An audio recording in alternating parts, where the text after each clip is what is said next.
Nós abrimos agora mais uma edição do programa Entrevista aqui pela Rádio Câmara Bauru e o nosso tema hoje, ano eleitoral, os preparativos para as eleições 2024. Em outubro vão ser eleitos representantes em cargos de prefeito, vice-prefeito e vereador em mais de 5.500 cidades do país. Para a gente entender como é que funcionam as convenções partidárias, registro de candidaturas, a campanha eleitoral, o dia da votação e o cronograma, o calendário eleitoral de todos esses eventos, a gente recebe aqui no programa a professora da Unesp e cientista política Maria Tereza Kerbaui. Gentilmente aceitou o nosso convite para este bate-papo. Professora, seja bem-vinda. Obrigada, Lidiane, pelo convite. É um prazer estar com vocês e estar dando alguns esclarecimentos sobre esse tema. Vamos lá, começar falando sobre o período em que estamos, né, que é o período de registros de candidaturas e as chamadas convenções eleitorais. Quais são os prazos e como é que funcionam essas convenções, essas reuniões?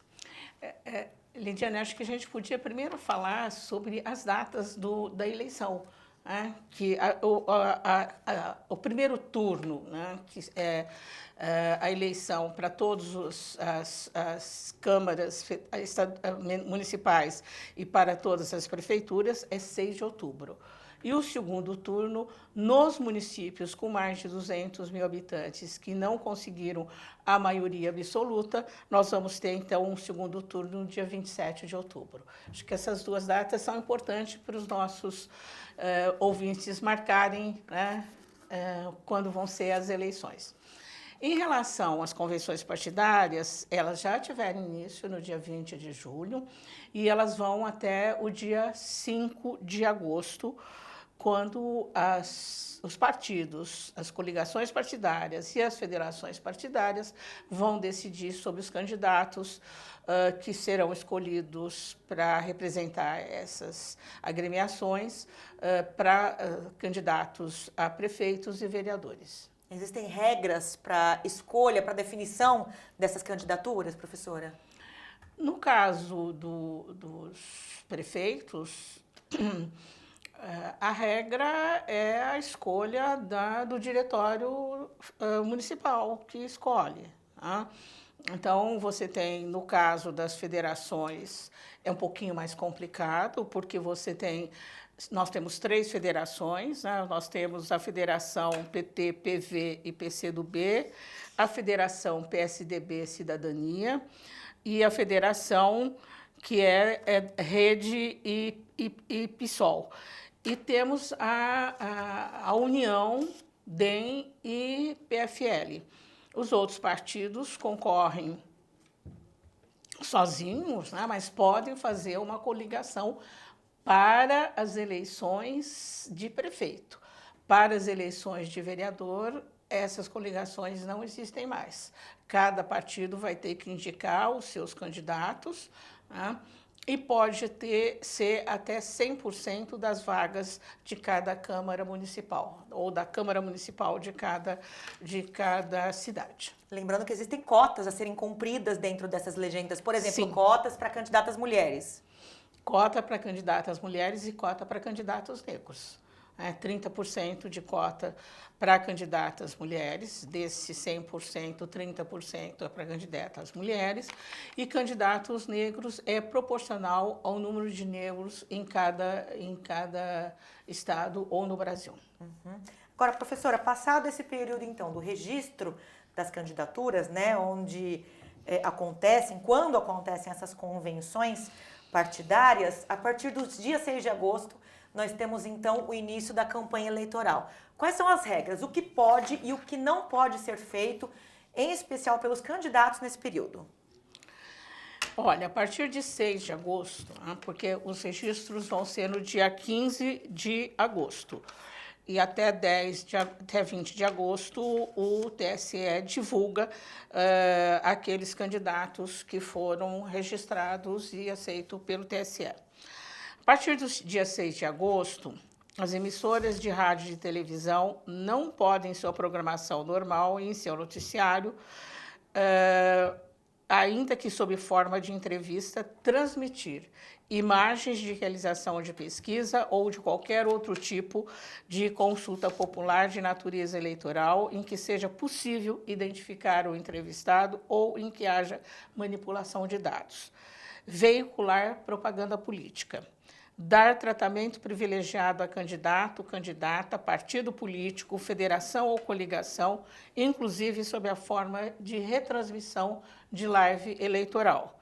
Veicular ou divulgar filmes, novelas, minisséries ou qualquer outro programa com alusão ou crítica voltada especificamente a candidatos, partido, federação ou coligação, mesmo que dissimuladamente, excesso programas jornalísticos ou debates políticos. Divulgar nome de programa que se refira a candidata ou candidato escolhido em convenção.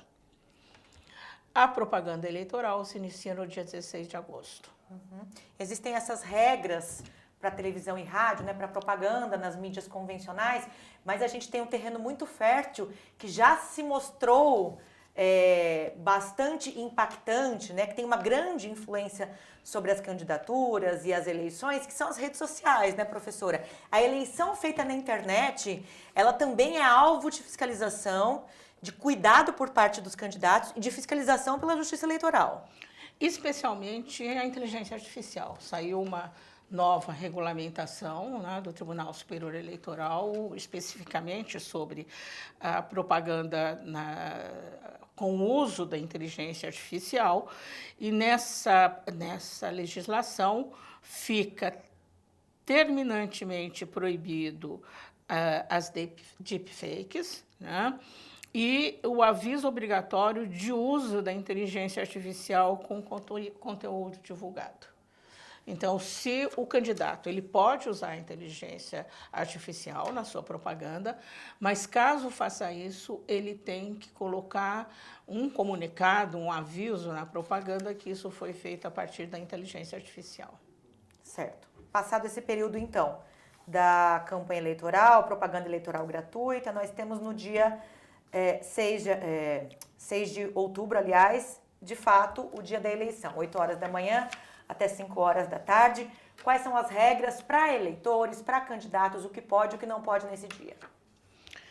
Então, a partir de 21 de setembro, 15 dias antes do primeiro turno, ainda tem algumas questões, né? Os candidatos não poderão ser presos, salvo no caso de flagrante delito.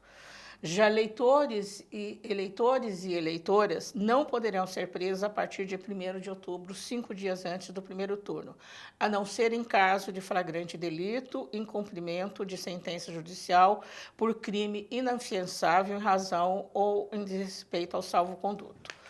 Do dia 5 a 7 de outubro, quer dizer, um dia antes e até um dia depois do primeiro turno, fica proibido a colecionadoras,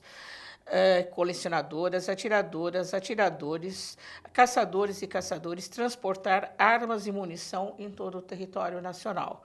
Em razão da possibilidade do segundo turno, em diversos municípios, também não pode circular municípios no período de 26 a 28 de outubro.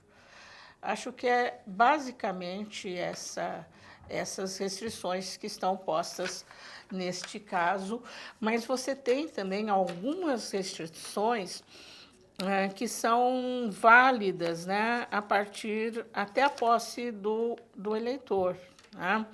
Então, a legislação, ela proíbe até a posse do candidato eleito que compareçam em inaugurações de obras públicas, por exemplo. E nesse tipo de evento também é vedada a contratação de shows artísticos pagos com recursos públicos, transferências voluntárias de recursos da União aos estados e municípios e dos estados aos municípios também sofrem restrições. E a lei ainda veta a autorização de publicidade institucional, isso é importante, né, de atos, programas, obras, serviços e campanhas dos órgãos públicos, exceto em casos de urgente necessidade pública reconhecida pela Justiça Eleitoral. Pronunciamentos em cadeia de rádio e de televisão, fora do horário eleitoral gratuito, também fica proibido.